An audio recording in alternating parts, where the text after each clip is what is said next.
I'd like to call the meeting of the Allegany County Board of Education to order January 16th, 2024.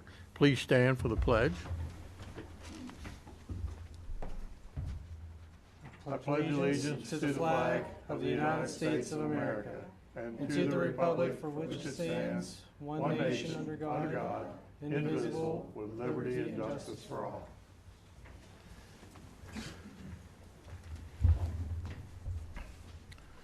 I'm now going to turn the meeting over to Mr. Blank for the election of officers.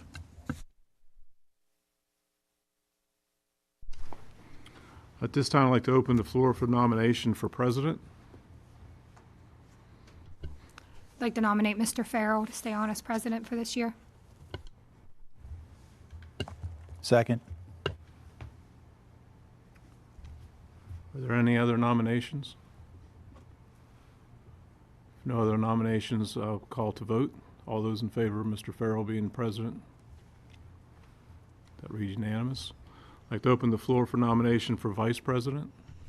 I'd like to nominate Crystal Bender for vice president to stay on for another year. Are there any other nominations?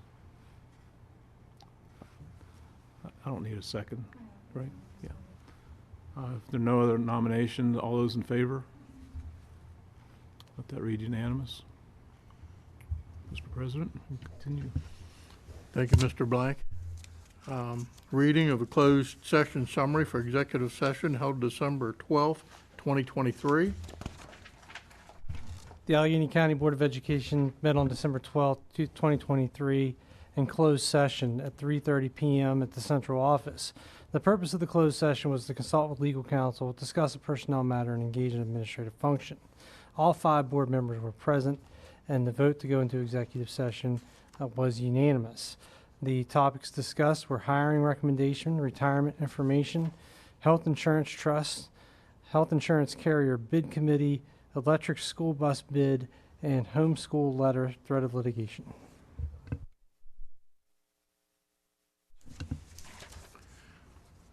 We need a motion to approve? Yeah.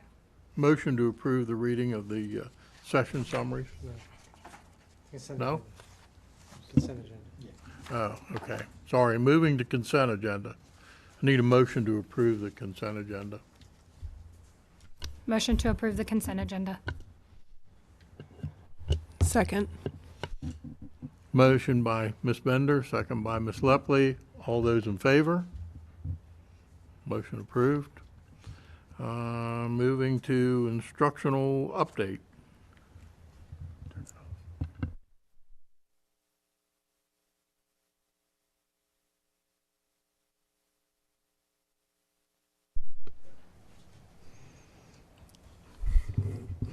Good afternoon. Glad you're all safe and it's warm in here. And it's one of those things I feel like the older you get, you just appreciate all those things like warmth and running water, electricity. So glad we're all safe. I'd like today to present an update of the Maryland State Report Card that was released last month. We get a county report card, and also every school gets their own report card. So I thought I'd just present some of the information. Hopefully having it a little early, you were able to go over, and then I did give you a handout that I'll go over and tell you a little information on that if you wanted. So the first slide just shows what's actually measured on the Maryland State Report Card. And it's different at each level, whether it's an elementary school, a middle school, or a high school. Some of them have the achievement level, for instance, the academic achievement, that's measured at all 3 grade levels. Academic progress is just at the elementary and middle. That's because progress goes from grade to grade, and once they get to high school, they don't actually have assessments every single year in every content. Graduation rates just at the high school level. progress in EL proficiency. We actually meet that as a county because you have to have a subgroup of at least 10 students. But when you break that into a school level, we don't have a subgroup at any of our schools. So we don't actually get scored at a school level. But once they put it all together, we do at the county level.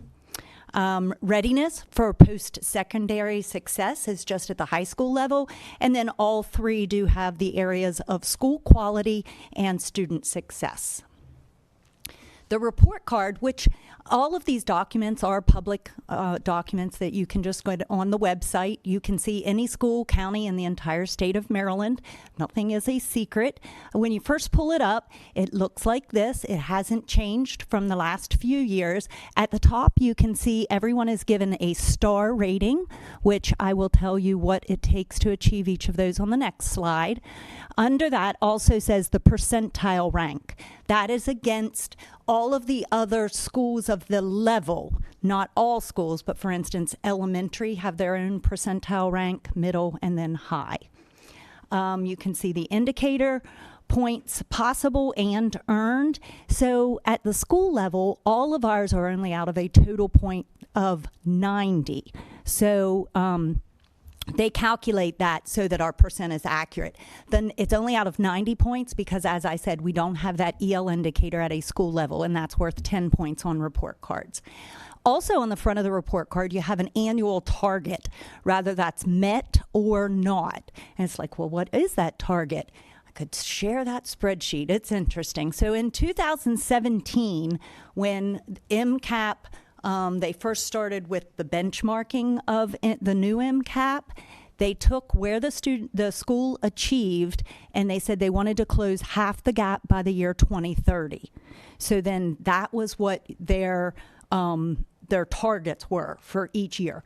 There was a shift because of COVID. They kind of skipped that. They didn't expect that we would make that up. It actually just bumped it out an extra year. So we do have charts where every school, all different subgroups, what their targets and what we're hoping incrementally.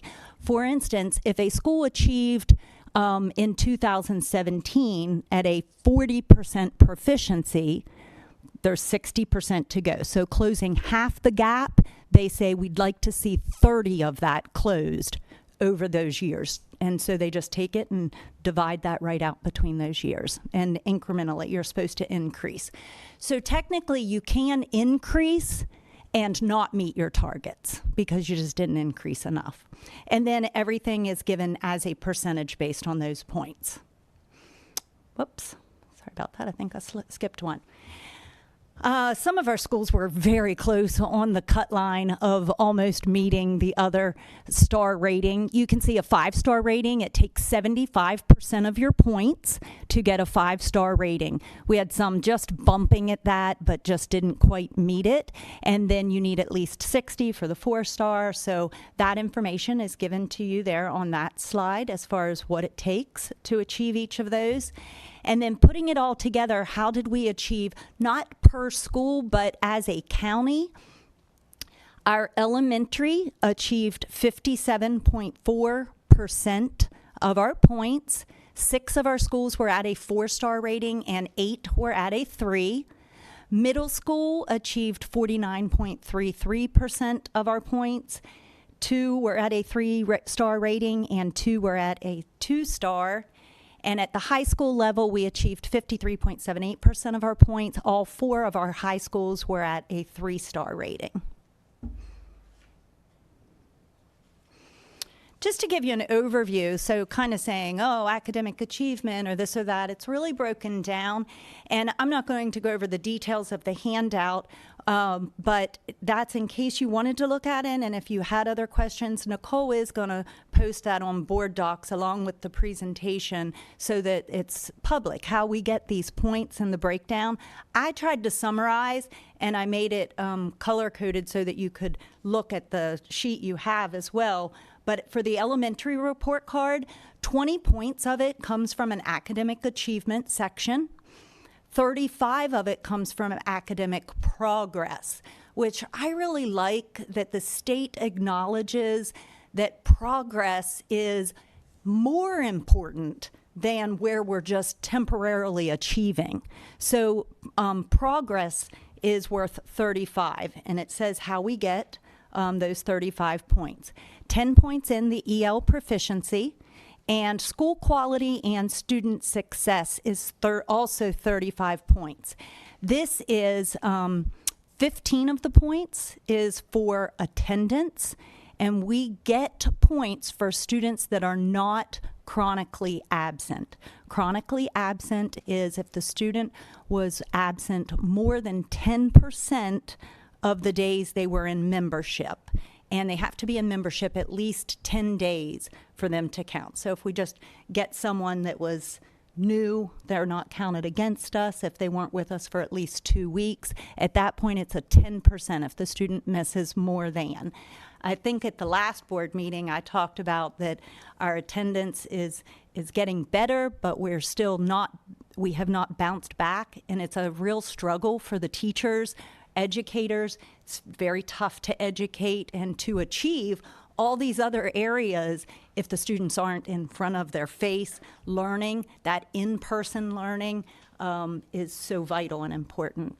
The school survey is also worth 15 points. 10 of it comes from the student survey and 5 of it comes from the teachers. And then I'll move to the middle. Some of this is very similar, and then there's just differences a little bit here. I skipped one. All right. So the middle school looks very similar to the elementary, except in their academic progress. They do have a social studies test. Some of it varies just a little bit there. And then this slide, actually, the header says middle school, but this is, and Nicole has corrected this now, it's a high school overview. You can see because of the graduation rate. It does give us the 4-year and the 5-year graduation rate, as well as all these other areas of academic achievement. And the post-secondary success, this looks for students that are taking classes in dual enrollment, AP, career classes, and then it also cross-references, do they achieve those credits that they've attempted? This page, if you go to our if you go to the Maryland School Report Card website, you'll see this, and I put this on here because I just thought it was so incredibly interesting that look at all the green checks under improvement. I was super proud of what we're doing, even though if you look at the target area, we don't have a lot of green checks, but we're making the improvement. It's just we're moving in the right direction. It's just not maybe at the level that we need to be to hit those targets, but we have made improvements in a lot of those areas. And I can revisit any of these slides when I get finished if you have questions. I went ahead and included this one because it's so important and where we are losing a lot of points on our school report cards. When I go down through the individual school report cards, I've worked with the principals and their school improvement teams. We're working with Attendance Works websites, the parent groups, where there's so many different things that we're working with for this, for the chronic absenteeism. But what it does is it takes the percent of students that were not chronically absent, and then you get awarded points based on that. And this is the chart of where you have to be to earn those points. And so if you have 70% of your population that were not chronically absent, you can see at 70%, you'd only get 5 of the points out of 15. So this is an area that we're really needing to, and I like that we are placing a good bit of focus on right now. And then the other area that I wanted to point out that's very interesting is this student growth. As I said, we're making growth. It just might not be enough to meet those targets. And there were a lot of questions, good questions actually, by staff members and the principals themselves saying, well, you know, for instance, how can you be, if you performed well, you don't even have the window to grow the same as someone that didn't perform well. So I thought I'd give a little explanation of how this is actually achieved, just for a minute. So let's say on this side, these 4 students all scored 750 on your math last year. You are compared to each other, not to anyone else. You're only compared to students in the state that scored exactly the same as you. At that point, you're assigned a percentile of growth. So then the school takes all of the percentiles, they're lined up least to greatest, and they take a median. So it's a median growth number that's used for the school, and then that's compared to everyone else's growth number in the state of Maryland. So what has happened is you can see you grow, but if you didn't grow as much as other schools, you didn't get a lot of points. And that is actually what has happened in this area of student growth on a lot of our elementary and middle schools. They have grown, because you might look into the report card and see they got 3 out of 12 and a half. Like, did they go backwards? Or they didn't. They grew. They just did not grow as much as that group or the schools of comparison in the state of Maryland. So I thought that was an important explanation to give. It might be more information than you want or less. I can dig in as deep as we want to go. I can go back to some of the other slides, or I can take questions at this time. The handout that I provided to you, it goes along with those 3 slides that I created that were elementary, middle, and high, and I just kind of summarized how we get those points. This gives you a little bit more of a breakdown of where all of those points actually come from. So I'll see, does anyone have any questions? So with the chronic absenteeism, is there any way to differentiate people or children that are sick and they can't help it, and children that are just not showing up, or is it all lumped together? It is actually for the report card all. It's excused and unexcused, so all absences count against. And keeping in mind, though, that to be chronically absent, 10% of, if you were with us the entire school year, it's 18 days. So we're talking, most of these kids have missed more than 18 days. And when you break that out into a 9 weeks, sometimes it doesn't take as much as everyone thinks to hit chronically absent. The principals, the APs, working very hard. They actually run spreadsheets all the time. Kids that are getting close to that number, especially in the spring, they're like, we can't have them absent. So they really are, they have their thumb on this a lot. Yeah. Good question, though. Thank you. Tammy? Looking at the scorecards themselves at some of the schools and that chronically absent part, it appears that, like the ones I looked at, that is a huge problem in our schools. Like, it's a bigger reason why we may have a 3 out of 5 or a 2 out of 5 because of that one score, because it was, I forget what it was. Oh, it was 15 points, right? And, yes, like, for example, I don't know which school this one was, but they got 1.5 out of 15 just for that one issue. So is that something that you said this, the principals and vice principals are looking at it, or APs? Are the parents getting involved in that discussion, or is there something that we can do as a board to bring awareness to the schools or to the parents and the community? Because I think one of the things is that we're concerned that our grades are low, scorecard grade is low, but our academic achievement side of it is improving, like you showed on there, right? So there's things that are improving, and it makes it look like our schools aren't doing as good, but it's because our kids aren't getting to school. It's not because the school's not doing yes what they need to do. It does. We do lose a lot of points there, and it's kind of like that lose-lose instead of win-win situation, because, as I said, if the student isn't with us, then they're not getting the education, not going to know the knowledge for some of the tests. Academic achievement isn't going to, so it just snowballs. It's a snowball effect.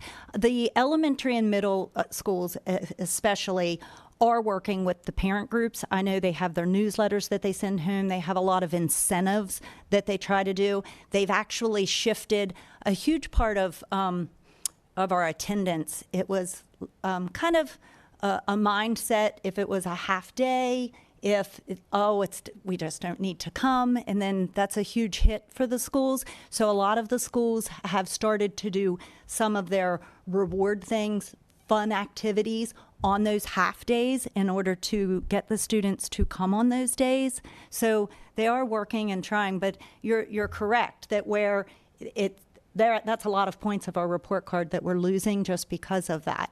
I think the public would be surprised at where I had someone recently say, well, why aren't they in school? I said, well, I can't answer that. They said, are they just not sending them? I said, I can't make that judgment either, and we know it's a fine line.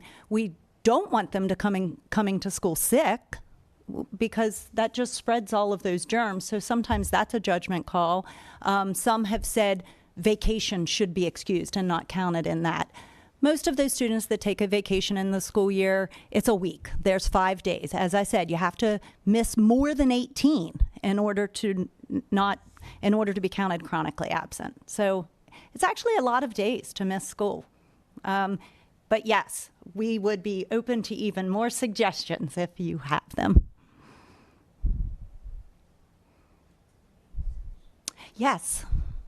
What would you say the difference is between other areas that are meeting the median target in Allegany County? Is it mainly because of absence, or are there other variables that you would like to discuss?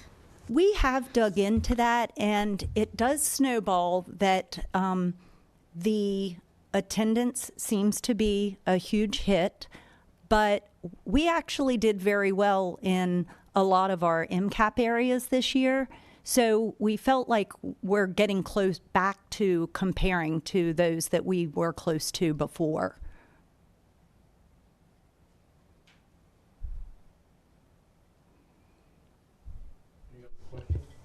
The only thing I would ask is if we could, and this may already be on the website, but if we could have a way for parents to get to that website and show them how to get to the individual schools, I think that would be helpful. And it may already be there. No, it is. Okay. I should have mentioned that. Okay. I actually had Christian. She posted at the overview, an explanation, kind of a parent guide on the website, and then on the school's webpage, under parent resources, we have Maryland Report Card, and it links them directly to the website. They don't have to go. All they have to do is click it.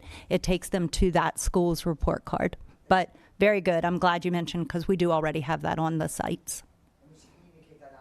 We should, yes.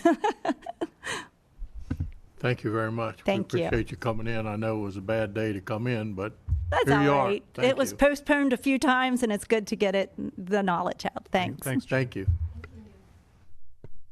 Next, on the agenda, we have finance, and we have Mr. Ed Huber here for our audit.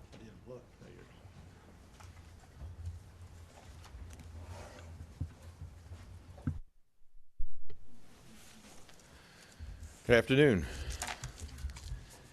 So we're going to take a look at the financial report, and what I would ask is if you have any questions as I go through some of this information, please ask those questions as they might come up. But if you would turn to actually page 1, which is right behind the index, and it's on our letterhead. It's titled Independent Auditor's Report, and the first section is called Opinions. And we've issued what we refer to as an unmodified opinion, which means basically that we agree with the presentation of the financial statements. And the second paragraph there says, in our opinion, the financial statements present fairly in all material respects the respective financial position of the Board of Education of Allegany County. So we have issued an unmodified opinion as contrasted to perhaps a modified opinion where we might say that we took exception to some aspect, but we do not. And then let's take a look at page 22, which are the fund balance sheets. And across the top has the descriptions of the various funds. First column on the left is the general fund, which is, as indicates, it's accounts for all the general operations of the Board of Education. And second item from the bottom, you'll see it says fund balances. So in the general fund, there's a total fund balance of $28,278,000, and of that, $27,099,000 is unassigned, I should say. Next column over is restricted, and that's where you account for the various grant programs that you have, where those funds that are received are restricted for specific programs and projects. And there is no fund balance there because of the nature of the money you're receiving has to be used, and it has to be used for certain specific areas. Next is food service, and the fund balance in food service, $1,963,000. Of that, $1,581,000 is assigned to the food service fund. Then comes student activities. Total fund balance, $2,601,000. School construction, $5,043,000. And those funds are either specifically identified, that's why some of it says restricted, about half of it is restricted, the other half has been assigned for capital projects as well. Then moving on to page 24. We have statement of revenues, expenditures for the governmental funds. And I guess it's the fifth item from the bottom. The description is net change in fund balances. So that indicates whether there's a surplus or a deficit in the various funds. And so again, looking at the general fund, first column on the left, toward the fifth item from the bottom, shows a deficit of $3,614,000. But what you need to keep in mind, and we'll look at this in just a moment, in the back there's a comparison of budget to actual, and you all had actually budgeted to use $4.5 million of your fund balance. So what we're saying here is you're using $3.6 million rather than the $4.5 million. So you're actually $900,000 better than your budget for this past fiscal year. And restricted doesn't have any surplus or deficit, as we explained earlier. Food service, $420,000 surplus. Student activities, a deficit of $10,000. School construction, a surplus of $640,000. Let's turn to page 27. Page 27 is the IT fund, where you share the IT department with the county. So it shows money coming in from the county, and then it shows transfers from your general fund. And then third item from the bottom, there was a deficit of about $7,000 in the IT fund for this past fiscal year. Then let's turn back to page 71. We'll jump to the back where we have a comparison of budget to actual.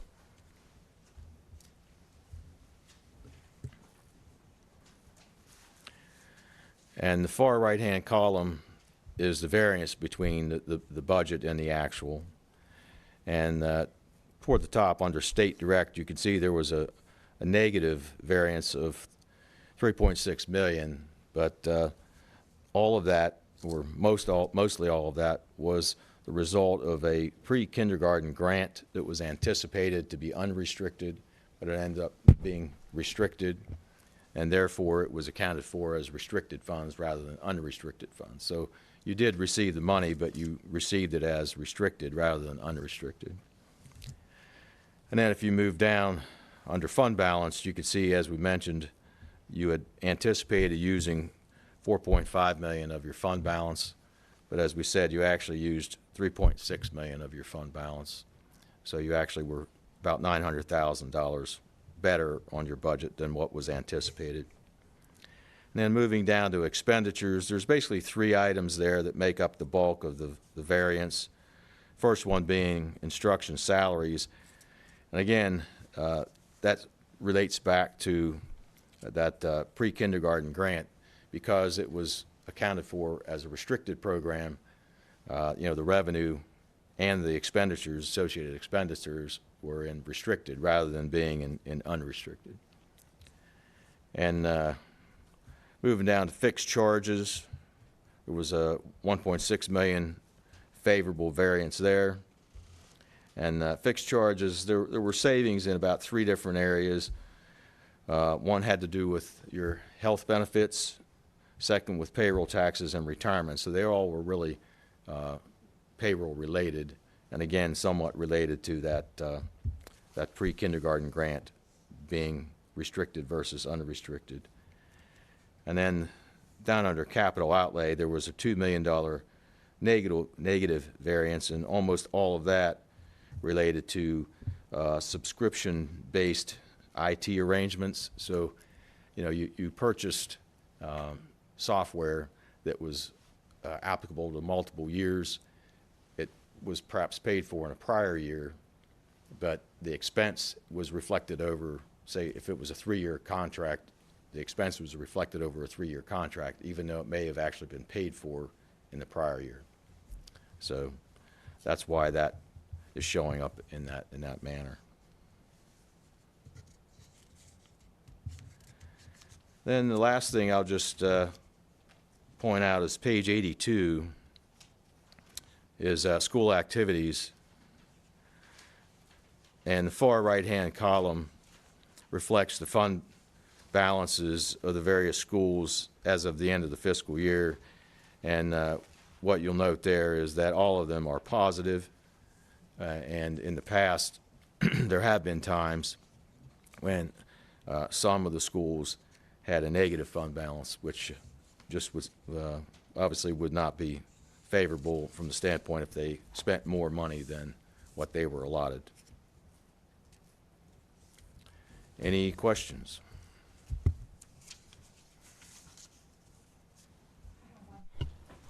On the school listing, what's the difference between Flintstone School and Flintstone McLucky?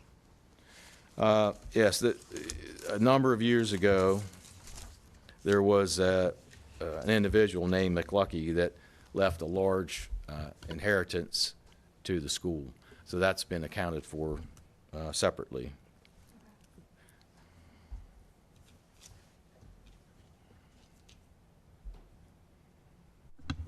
Any other questions?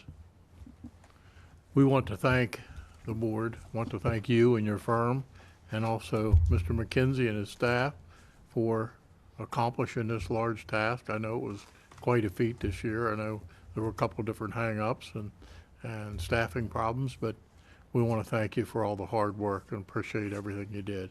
Well, Thank you very much. Thank you for the opportunity. Thank you. We also have to have a vote to approve this audit.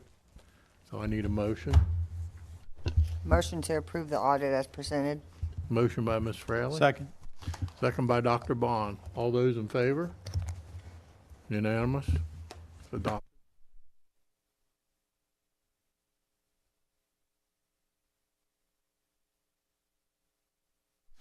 Next thing on the agenda is hearing of constituents, and I don't believe we have any signed up, but if they're here, stand up. Okay.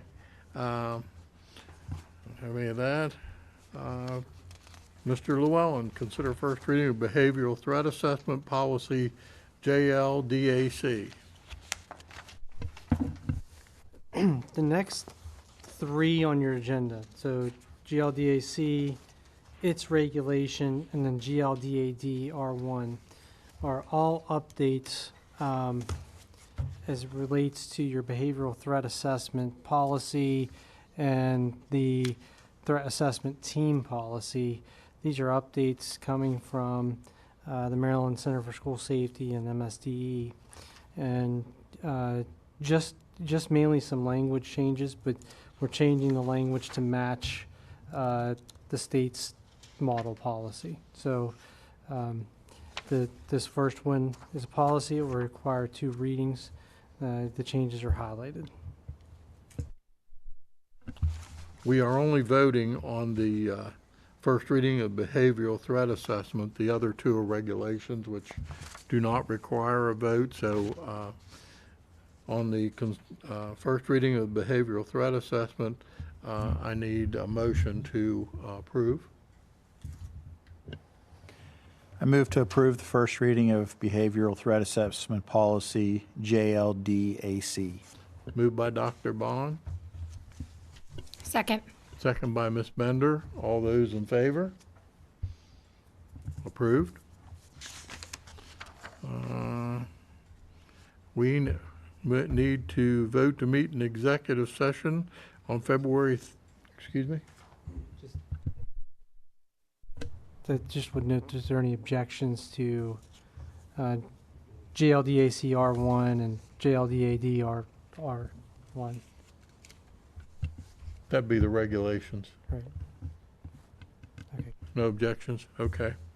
We need a vote to move in executive session February 13th, 2024 as necessary. Motion to meet in executive session February 13th, 2024. Ms. Bender? Second. Second by Dr. Bond. All those in favor? Yes, ma'am, you're up. All right. So, yesterday, actually, when I was at theater practice, I sent Abby Sola, our States Mob, a informational video because she is going to hold a virtual orientation for those who are interested in running for SMOB, which I don't believe that has been offered before, so that's cool, something cool. We have a group chat, an iMessage group chat, and she just reached out to all of the county SMOBs and she asked us to film a video. So I did that and sent it to her. So all those interested that attend running for SMOB will get to hear my 2 cents that I put in. So I had a phone call with the MSDE program specialist to talk about ASL promotion in Allegany County, who then directed me to their language program specialist, Susan Spinato, and she just basically told me to communicate with our curriculum department, which I got their information, so hopefully we can promote that. Basically everybody I've talked to has wanted one, and since I was in like 4th grade, I remember people saying, I really wish that we could be taught ASL. So that's something that a lot of students, and including me, want to have as an option. And she did say that ASL is sufficient for graduation since it is a national language, so it would fulfill the completer requirement. So, and ASL is currently offered in 11 counties in Maryland. And yeah. Oh, and then we have our KC General Assembly on the 17th at Washington Middle School, which is this Thursday. And that's all I have. Thank you so much for that and for braving the weather and coming in today since you were off. It wasn't horrible. Good. The only thing was my road. I live on a gravel road, but it was fine. Thank you. Any board member updates? Well, to all the people that are here, I'd just like to say thanks to Christian, even though she's not here, because, oh, she's out there? Oh, okay. Well, I think she did a great job on my gripe a couple meetings back with the 1947 pictures that they had up of students. So it looks like a really nice display there in the meeting room. So thanks, Christian.